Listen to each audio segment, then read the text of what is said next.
Mga base ng Houthi sa iba't ibang lokasyon sa Yemen, direktang inatake ng UK at Amerika. Mga imbaka ng armas at air defense system wipe out. Abangan kapatid ang kompletong mga detalye, pero bago tayo magpatuloy, isang like lang po ang hinihingi ko para sa bidyong ito. Malaking bagay na po yan bilang suporta sa ating bawat in-upload. Back to the video.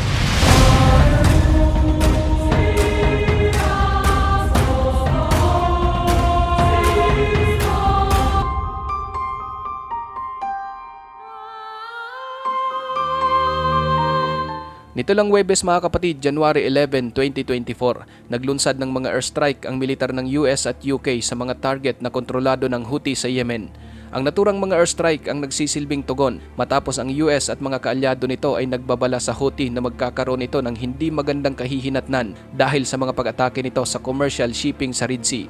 Ayon mismo kay US President Joe Biden, iniutos niya ang mga pag-atake bilang direktang tugon sa mga pag-atake ng Houthi laban sa mga international maritime vessel sa Red Sea. Dagdag pa ni Biden, hindi siya magdadalawang isip na magdirekta ng karagdagang mga hakbang upang protektahan ang kanilang mga tauhan at ang malayang daloy ng paglalayag sa international commerce kung kinakailangan.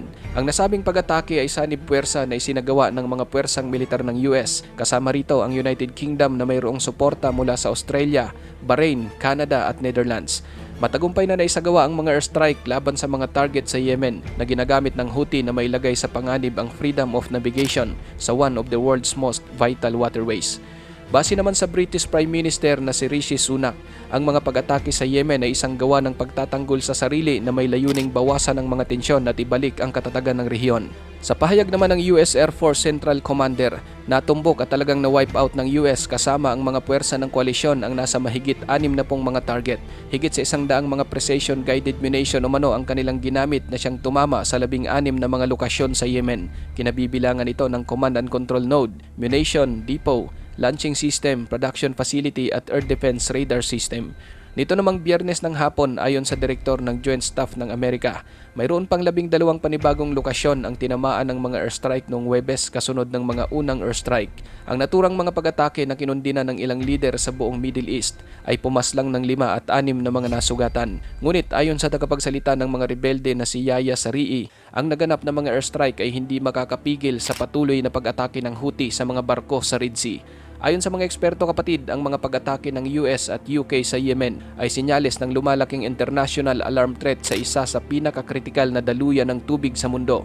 Ilang mga linggo ring iniiwasan ng Amerika ang mga direktang pag-atake sa Yemen dahil sa panganib na mas lalala pa ang mga nangyayaring tensyon habang nagpapatuloy ang digmaang Israel at Hamas.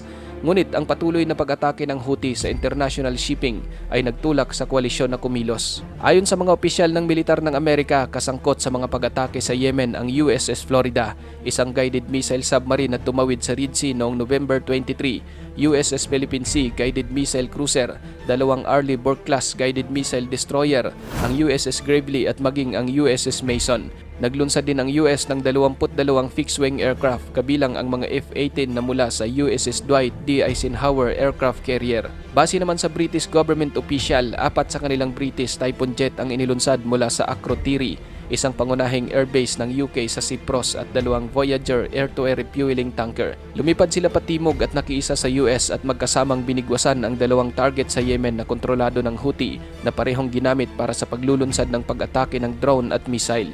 Sa pahayag naman ng Joint Commander ng French Forces sa Red Sea region, ang mga puwersang pandagat ng France ay nagpapatrolya sa mga katubigan kung saan nag-ooperate ang mga Houthi. Bagaman ang French Navy Forces ay nananatiling nasa ilalim ng National Command at hindi sakop sa US, nakikipagtulungan pa rin sila at nagbabahagi ng mga intelligence sa Amerika.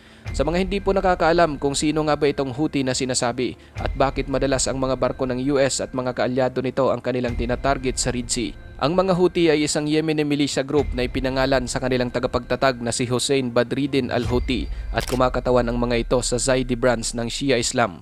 Ang Houthi ay lumitaw noong 1980s bilang sumasalungat sa impluensyang relihiyon ng Saudi Arabia sa Yemen. Ang grupo ay may tinatayang 20,000 na mga mandirigma at ang opisyal na pangalan ng kanilang organisasyon ay tinawag na Ansar Allah.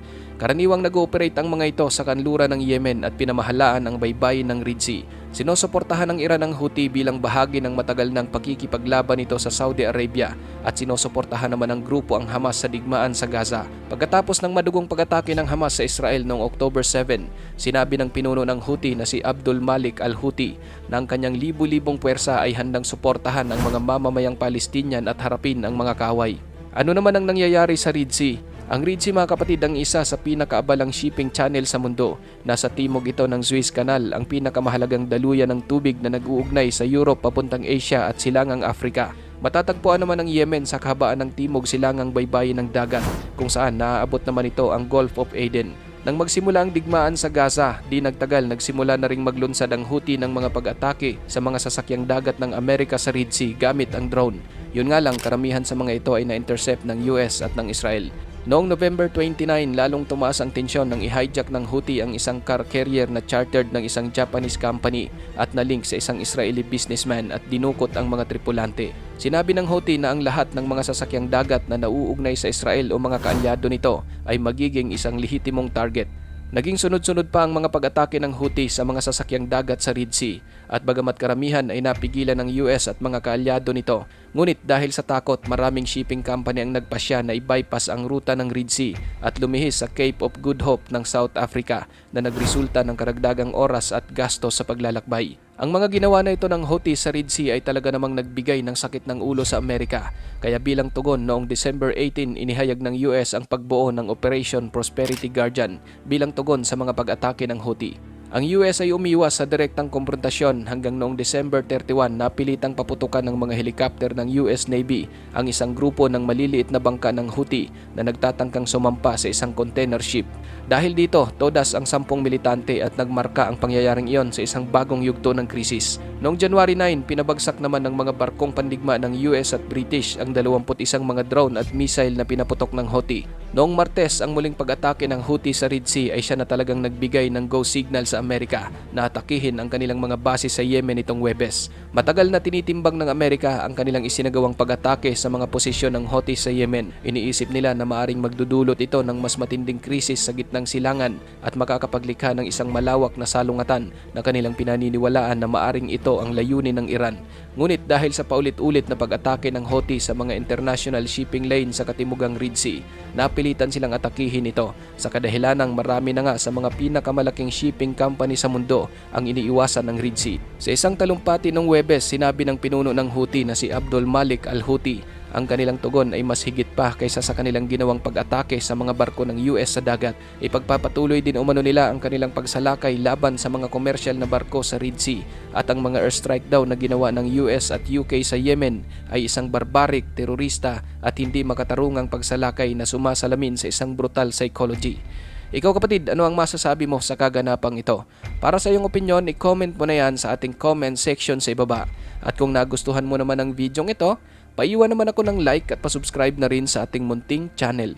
Maraming salamat sa panonood hanggang sa susunod na naman nating upload. Peace out!